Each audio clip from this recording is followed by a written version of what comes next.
Langkah awal untuk memahami grammar bahasa Inggris, yaitu kita harus paham dulu macam-macam kata dalam bahasa Inggris, atau biasa disebut dengan part of speech. Ini nanti kalau misalnya kita mau membuat kalimat seperti "Saya akan mengunjungi rumahmu", nah setiap kata ini kita harus tahu dia ini, penggunaannya atau posisinya sudah benar apa belum. Jadi kita harus paham jenis-jenis kata dalam bahasa Inggris. Langsung saja kita pelajari dulu macam-macam kata. Kata dalam bahasa Inggris terbagi menjadi 8 jenis. Ada noun, verb, sampai interjection ini ya. Yang pertama kita pelajari adalah noun. Noun ini yaitu kata benda. Kata benda ini banyak sekali, seperti orang, orang ini bisa jadi seperti status ya, ayah, ibu, sepupu, kemudian bisa jadi nama orang, bisa jadi profesi, kemudian kata benda itu juga meliputi, nama tempat, dan juga benda asli, benda yang seperti buku, topi, dan lain-lain. Kata benda dalam bahasa Inggris masih diklasifikasikan lagi menjadi beberapa golongan, ada common and proper, kemudian countable sama uncountable. Nah, ini nanti common ini kebalikannya proper, juga abstrak ini kebalikannya konkret, seperti itu ya. Kalau dia nggak masuk singular, berarti masuk plural, kalau dia nggak masuk plural, jadi dia bisa jadi kolektif, gitu. Nah, yang kita pelajari dulu ini nanti, common sama proper. Kata benda berdasarkan kejelasannya. Kata benda berdasarkan kejelasannya terbaginya menjadi 2 yaitu ada common noun dan juga proper noun. Ada common, ada proper.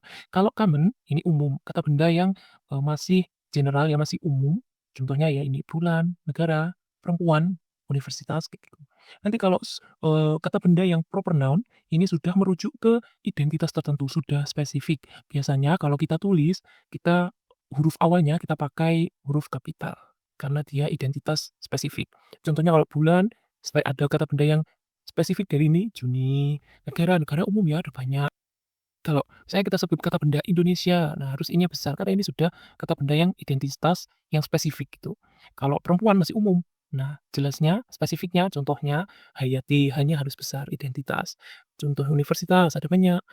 Contohnya lagi Stanford University, S-nya harus besar, ini juga J-nya harus besar. Ini kalau berdasarkan kejelasannya. Lalu kalau berdasarkan bisa atau tidak dihitung, kata benda ini tergolongnya ada countable sama uncountable. Kalau countable noun, berarti kata benda ini bisa dihitung. Biasanya, bisa jadi satu benda, 2 benda, atau 3 benda, gitu. Jadi nanti ada bentuk tunggal atau jamak. Contohnya kalau bangku atau meja. Kalau table aja satu bangku, kalau tables berarti bangkunya bisa jadi 2 atau banyak gitu ya, 3, 4, atau 100, ribuan gitu. Hand, satu tangan. Nah, kalau hands berarti 2 tangan. Nah, kalau di sini ada bentuk tunggalnya itu berarti ya yang biasa, table. Nah, kalau bentuk jamaknya dia harus ada tambahan S di belakangnya. Ini ada S, ini ada S. Berarti ini bentuk jamak. Oke. Nah, untuk kata benda yang bisa dihitung ini, biasanya kita tanyanya pakai how many. Laki-laki, kalau 4 laki-laki, berarti 4 boys. Kalau tanya buku, buku, how many books do you read? Berarti ada tambahan S ini. Book itu termasuk bisa dihitung, makanya tanyain pakai how many gitu. Kalau uncountable, kebalikannya dari countable, ini berarti tidak bisa dihitung. Nah, karena tidak bisa dihitung seperti apa contohnya ini? Water, air, air ini nggak bisa dihitung, 2 air nggak bisa. Jadi nggak ada bentuk jamak, nggak ada bentuk tunggal, jadi nggak ada tambahan S, ya. Kalau ini ditambah S, kalau ini nggak ada S. Nah, jadi ini pakai S boleh, nggak boleh. Ini nggak boleh juga pakai S, karena ini tidak bisa dihitung. Oke, jadi bisanya itu, tapi kan bisa 2 sendok gula, 1 sendok gula. Nah, tapi kan tetap harus ada pembantunya nanti, a spoon of, sesendok gula gitu. Terus kata benda juga ini yang nggak bisa dihitung, ketakutan, kata benda cinta, kata benda uang. Nah, kalau untuk fear sama love ini bisa jadi ke countable, tapi bisa jadi uncountable juga. Karena ini uang termasuk tidak bisa dihitung, uncountable, tanyanya pakai how much. Kalau tadi tanyanya pakai how many. How much money. Nah, kalau ini tambah s boleh how much money oh tidak bisa. Money termasuknya uncountable ya, bukan countable. Jadi how much money do you need? Seberapa banyak uang yang kamu butuhkan, kayak gitu. Oke, kita lanjutkan pembahasan kata benda. Kali ini kalau kata benda berdasarkan wujudnya terbagi menjadi 2, yaitu ada abstrak dan juga konkret. Kalau abstrak noun ini berarti, abstrak tidak bisa diamati dengan panca indera, kalau yang konkret ini berarti bisa dirasakan dengan panca indera. Nah, yang tidak bisa dirasakan dengan panca indera ini biasanya, memiliki ciri-ciri ini ya, ini tidak perlu dihafal sekaligus semua, cuma nanti kalau terbiasa pasti peka dengan akhiran ini. Kalau ada akhiran ini di kata tersebut, berarti ini kata benda. Contohnya itu perfect. Perfect kalau abstrak ya, kata perfect yang artinya sempurna, kita tahu itu kata sifat, tapi karena dia ada akhiran ion, tion, perfection. Jadi artinya nanti kesempurnaan. Nah, kesempurnaan ini kalau perfect sempurna itu kata sifat, kalau perfection itu masuknya kata benda. Kemudian beauty, beauty, beautiful cantik, beauty kecantikan. Nah, ini contohnya kalau akhiran hood ada childhood, kalau akhiran ness ini cuteness, cute lucu, kata sifat, cuteness kelucuan. Kemudian kalau concrete now, kata benda yang bisa diamati dengan panca indera ini banyak. Apapun yang bisa kita raba, kita lihat, kita terawang, itu berarti kata benda yang termasuknya konkret.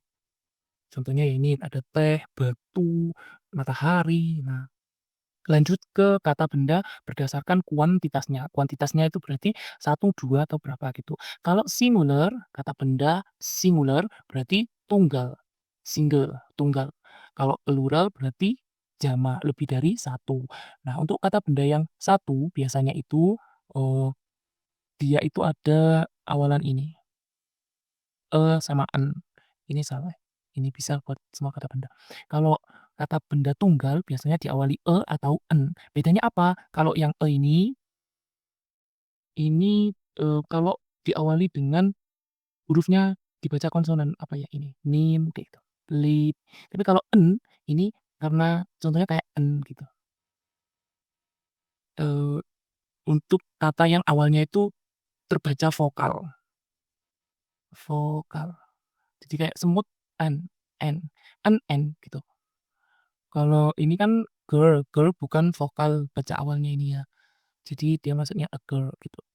Oke, kalau plural berarti yang jamak. Ini biasanya itu kalau bisa dihitung ada tambahan s. Kalau bisa dihitung, ya yang countable berarti kita ada tambahan s. Kalau ini, nah ini spesial. Spesial, ini juga child, satu anak. Kalau jamaknya children, nggak ada childs, gitu nggak ada ya. CHILDS nggak ada.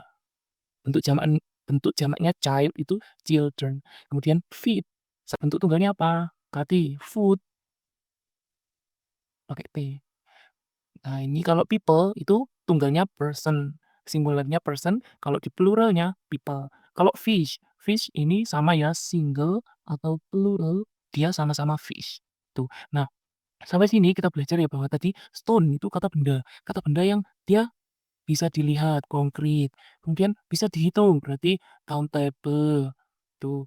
Kalau misalnya stone-nya cuma satu nggak ada S-nya, berarti dia singular, singular. Tapi kalau stone ada S-nya, berarti stones. Nah, ini berarti masuknya plural. Boy, boy masuknya bisa dihitung, countable. Terus tadi bisa dilihat, bisa rasa dengan panca indera, masuknya konkret. Nanti dia masuk singular apa plural, tergantung kalau ada S-nya berarti plural. Nah ini fear, fear ini tadi bisa dilihat nggak? Nggak bisa, maksudnya abstrak, abstrak. Bisa dihitung, tergantung. Kalau nggak bisa dihitung ya berarti uncount. Tuh, perfection bisa dilihat, tidak bisa, abstrak. Bisa dihitung, bisa uncountable, bisa countable. 3 kesempurnaan berarti 3 perfections gitu.